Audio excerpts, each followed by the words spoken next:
Hi, folks, and welcome to another conversation with CanREA. I'm happy to welcome back Robert Hornung. For those who don't know yet, Mr. Hornung is the president and CEO of the Canadian Renewable Energy Association. It's an organization that represents the interest of more than 250 member companies that are active in the deployment of solar, wind, and storage technologies in Canada. Mr. Hornung, it's always a pleasure to have you back here, sir. It's great to be here. Thanks a lot, Dirk. So our conversation today is going to be in two parts. We'll talk about energy storage in Canada. We're going to talk about solar a little bit because Canada just tabled a new federal budget that has something in it for solar, and I know our audience is excited to hear what you have to say about that. So, but before that, let's talk about energy storage and energy storage specifically focusing on hydrogen. There's a lot of noise about lithium. There's a lot of noise about hydro storage, about geothermal storage, about a lot of other storage, but there's a new kid on the block, hydrogen. We want to talk about, and because there's a lot of exciting stuff that has been announced recently, we want to pick your brain with that and want to get to understand what CanREA is doing and how in pushing and moving this the needle forward.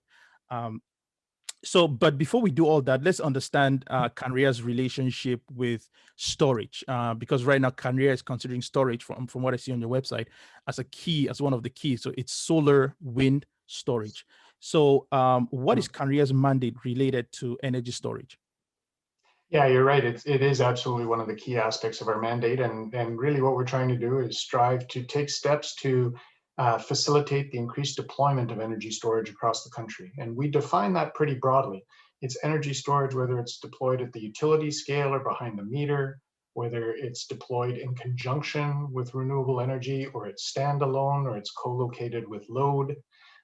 In all of those scenarios, I mean, energy storage is going to be a really useful part of the toolkit to get to net zero greenhouse gas emissions ultimately going forward. It's going to play an important role in ensuring the reliability of the electricity system, an important role in facilitating the integration of renewables. It's an important tool in that toolkit. And so, yeah, it's a high priority for us. So what are you, and by you, I mean like the organization CanREA, what is CanREA doing to ensure that the notion of energy storage isn't just an added value? You've already set the stage for that, but how can we make this practical? How is CanREA ensuring that storage isn't just a force, is a force for good on its own? Yeah, and what we're trying to do in that regard, I mean, where we're focusing our efforts at this point is really on trying to remove some of the regulatory policy and kind of market rule barriers that are preventing the deployment of storage, particularly in Alberta and Ontario, where governments and system operators are doing a lot of work right now to figure out how they're going to take this new technology, which they've never seen before. It looks like load, it looks like generation, it looks like transmission sometimes. We don't know how to handle that. So there's a lot of discussion going on about how to do that.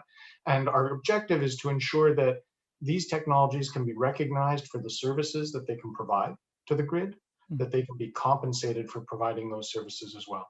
And while we're right now focused, as I said, in Alberta and Ontario, we are being approached by other jurisdictions, Nova Scotia, Saskatchewan, who also recognize that energy storage is going to have an important role to play and are now thinking about, well, how do we have to modify our frameworks, regulatory and market frameworks, to enable them to participate?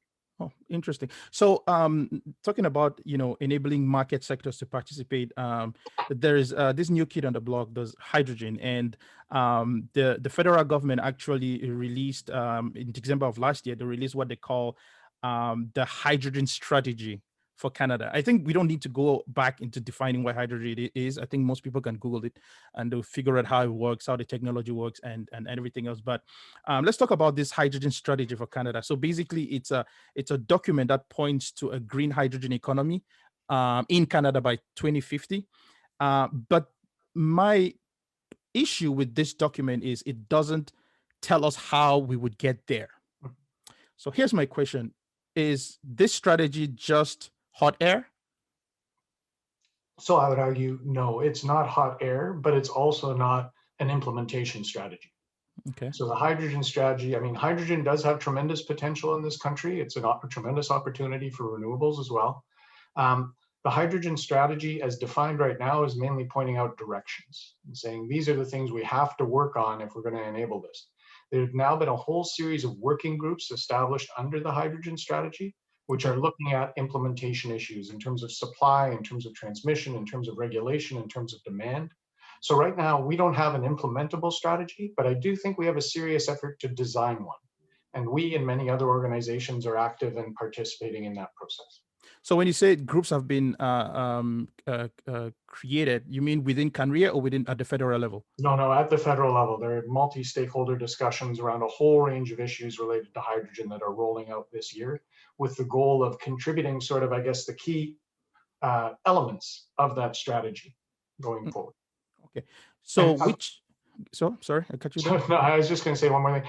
And it's really important to that this strategy work is successful because the big barrier right now, in some ways, there are a lot of people talking about hydrogen, a lot of people who want to move forward and thinking about investing in hydrogen. But the first thing you need is demand for hydrogen. Mm-hmm. And without that demand, people aren't going to invest in infrastructure or in generation. And so this strategy needs to figure out how to enable that demand to come forward. Once that happens, people will come forward to supply it. Mhm. So, and it's interesting because let me just quote, pull something I read from the document. The document actually predicts because if you guys haven't read the document out there, and I'm addressing the audience right now, they should take a look at this if you have if you're interested in energy storage, because hydrogen is the next big thing. It's making a lot of noise in the U.S. and in Europe. It's already light years away. In China, actually, implementation plans are already on the ground. And it's exciting that the government of Canada is recognizing that, and they are actually pushing it forward. And we actually have, like you've said, there is a document actually detailing something, and there's a working group. But let me pull something out of the document, which says, it says it predicts that by 2050, we could get 30% of our energy from hydrogen and become one of the world's top 3 exporters of green hydrogen. So people should understand that there's hydrogen, but then there's green hydrogen. Those are two different things. So based on green hydrogen is characterized based on its production. If it uses less carbon intensive methods, mainly chemical electrolysis and stuff like that. So adding to this potential, and again, that's the quote, could create 350 good green jobs and bring in $50 billion a year in business revenue in Canada. That's a huge deal. Now you've said it's not hot air. This strategy, this idea, basically, that they've put forward is not hot air. But you, as the um, um, uh, representing all these 350 companies, say, and I think most of them are interested in storage. How would you think, or how do you think Canada, like, if we were to ask you what plan strategically can they do within the next X amount of years to reach a certain goal, what would you say to that? Well, I'd say first off, it is a tremendous opportunity, right? And any analysis that's looked at how we get to net zero sees hydrogen playing an important role, particularly in long distance transportation and in some industrial sectors. And already in some industrial sectors like steel making, for example, it already looks like it's going to be the best way to decarbonize going forward. Mhm. In other sectors, that's still to be determined. And this strategy, I think, can help to define that because it's going to help to also identify the costs and things like that as well. Yeah. So, what's the exact contribution going to be? There are going to be lots of different options out there. So, hydrogen is going to have to compete to provide those services, but it will play a role. And whatever role it plays, Canada is extremely well positioned to provide green hydrogen because green hydrogen is produced through electrolysis using renewable electricity, which Canada has in abundance. And so we could be a global leader in producing green hydrogen for our own use and for export. Excellent. And so, which brings me to another question again, because yeah, we could be a global leader, and again, with politics and with the federal government, they throw words at us, and we need to actually analyze those words. Now they're taunting the word hydrogen economy. Now that's a very strong word, but they're saying hydrogen economy. But we know this hydrogen, its applications are there, but there's still a lot of R&D going on around purifying or simplifying or bringing down the cost of production, because green hydrogen is really, it's good, it's effective, but it's still expensive to some level. And Mhm. R&D would help educate us or create better scenarios and methodologies of producing this cheaply. So, but what do you think the federal government is doing or can do to ensure R&D companies get the necessary funding to effectively pursue unbiased projects? Because this is very important, because if a global corporation comes in and throws money at it, it would only support what that company intends, right? And their manufacturing practices at the end. So to have a blanket, what we call maybe a peer-reviewed R&D process that can be uniformly applied across the board. What is Canada doing to ensure that these companies, and I know few companies at the top of my head that are doing this stuff right now, but what are the feds doing? Yeah, I think we saw in both the recent climate plan and in the federal budget some, I'd say, down payment kind of initiatives that the federal government has taken with respect to that in the budget. Interesting. For example, they did make some changes in tax treatment related to green hydrogen production is now eligible for accelerated capital cost allowance, which things like solar have been for a long time. They talked about producing a new tax incentive for carbon capture and storage, but they also said in designing that, we're going to look at how we could apply it to hydrogen. So going forward, there's a new program called the Strategic Innovation Fund, which has $8 billion, which is targeted at reducing greenhouse gas emissions in the industrial sector. So how do you get these big emitting industries to look at this? And a lot of them are going to be looking at hydrogen. And they also have what they're calling a sort of low carbon and zero emission fuels fund, which is I think it's about $1.5 billion, which will support things like biofuels and things too, but hydrogen is also part of that. So there are different initiatives that can support this. Are they fully coordinated? Do they represent a comprehensive strategy? No. Do they represent initial steps that I think are positive in the right direction? I'd say yes. Oh, cool. So let's circle back to CanREA. And I was just looking at your website the other day, and I noticed you guys you stack different energy storage technologies. So I don't know if that was done based on priority, or that was a random, or that was the web developers. He said, put up these numbers, put up these technologies, and he just did some, or he or she just did something. But how would you characterize the importance of these different technologies based on importance? Yeah, I guess I would say that it sounds like a general answer, but they're all important. and the thing is, one of the great strengths about energy storage is energy storage is a single term, but it actually represents quite a diversity of technologies that provide similar services, not all exactly the same, and often over very different timeframes. You have some energy storage technologies that can provide services for seconds, and some that can provide it for months, some that can provide it for hours, like batteries. And so all of them have a role to play because we actually need all of those services. And so for CanREA, we're technology agnostic with respect to energy storage. We're trying to put in place the regulatory frameworks, the market frameworks that will enable all energy storage projects to go forward, because what we're trying to do is enable the services that energy storage provides to be clearly defined and to be clearly accessible to get compensation for that. And then whichever technology is best positioned to do that, great. We're not standing on one side or the other with respect to specific technologies. And I think that's the right way to go, because as I said, I think we're going to need all of these when we're looking at moving at the dramatic transformation we're really talking about for the energy system. Interesting. So how are you comfortable with CanREA's efforts then to push? Because again, when you're looking at wind and energy, and wind and solar power, they are only as important as their long-term use.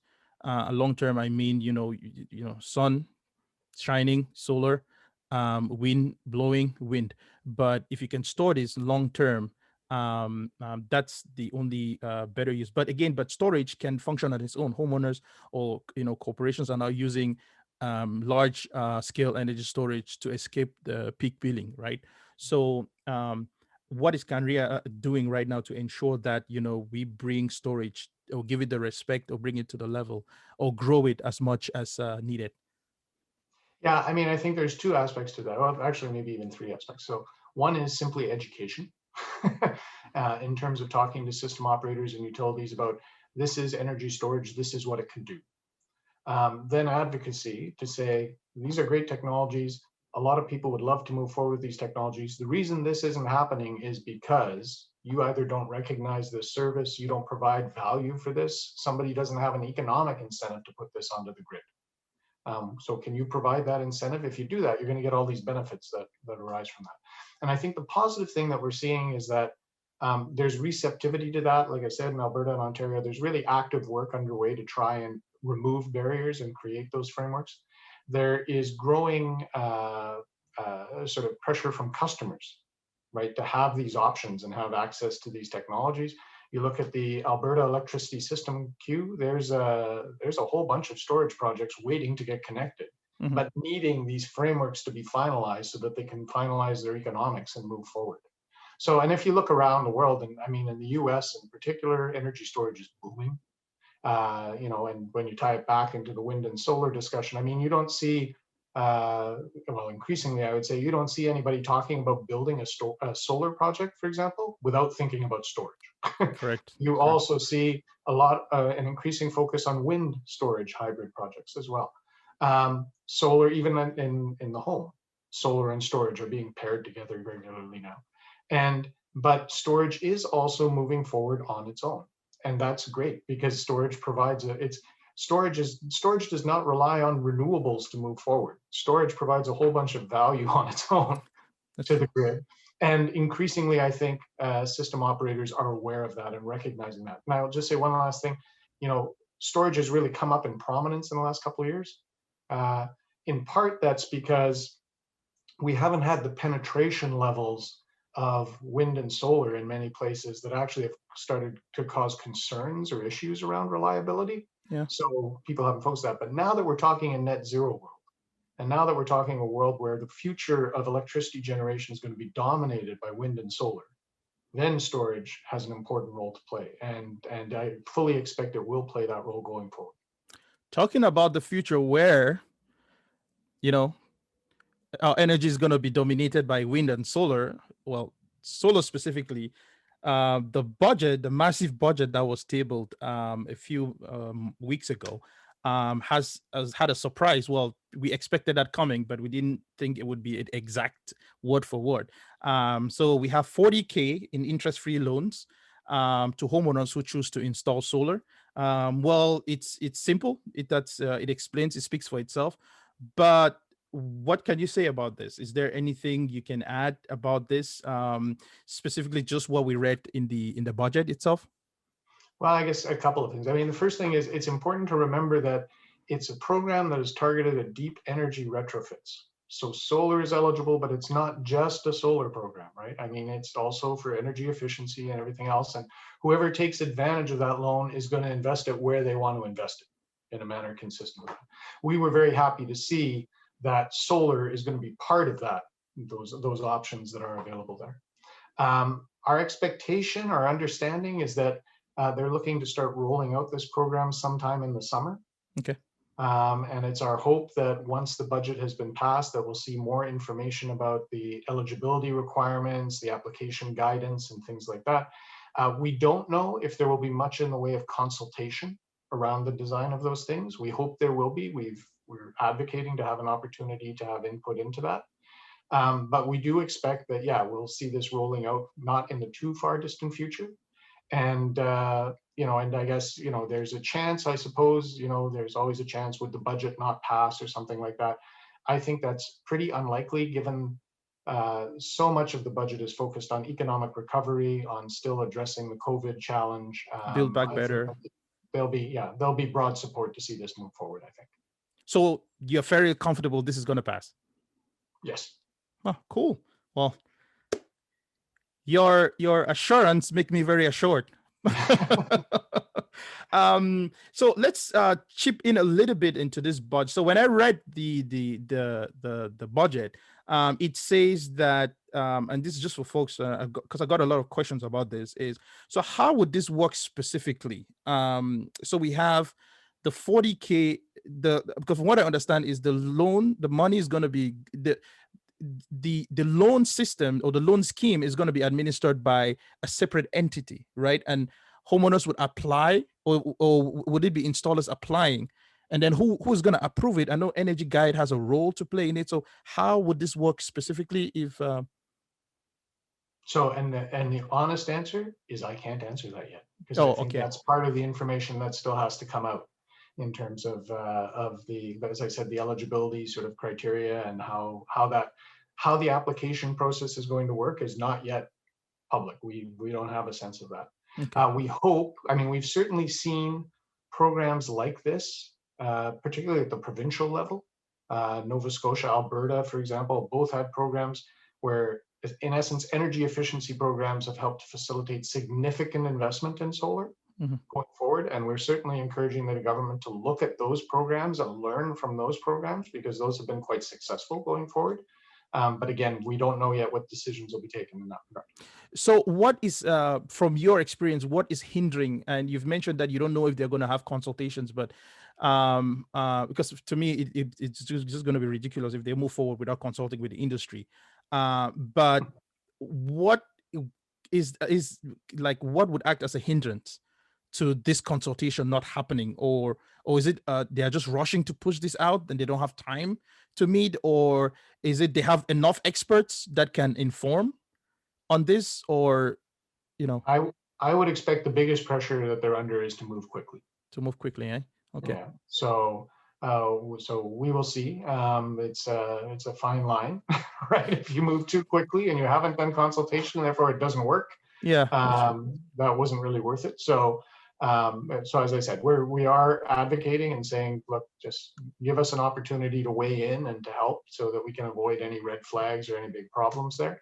There is experience, as I said, at the provincial level that can inform this, and let's design the program for success. And another thing wasn't mentioned is if you can stack these rebates, like if you get something at a provincial level and then you can get the loan and you can stack them. But I think it makes sense. It's a loan, so you can stack them, right? You can still get your provincial rebates or whatever and still do the loan. I would agree that makes sense, but I would also say we don't know yet. That's true. but I think you're right that there wouldn't be a really strong case for not allowing that, I think. Well, thank you very much, sir, for taking the time again. It's always a pleasure to have you, and rest assured you're going to get another email from me when we hear more about this. So this conversation today was solely based on hydrogen, but I know my audience would be really, really pissed if I didn't ask at least these questions, so we know where we are. But I think within the next month or so, we would, we'll get more information, and we will be back here to have a chat, and so we can explain a little bit more. Again, thank you for taking the time. Well, happy to have the opportunity. Thanks for having me. Bye. Take care.